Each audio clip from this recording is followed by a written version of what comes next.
ಜನರು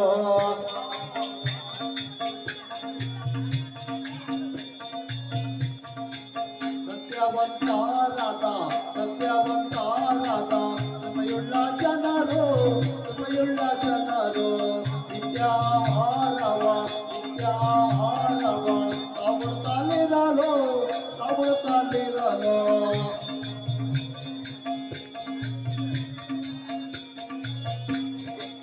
ಆಯಿತು ವಿಕ್ರಮನಿಗೆ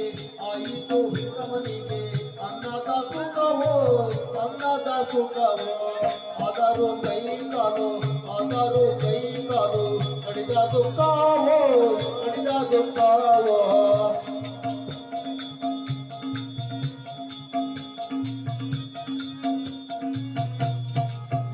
ಸತ್ಯವಂತರಾದ ಕೃಪೆಯುಳ್ಳ ಜನರು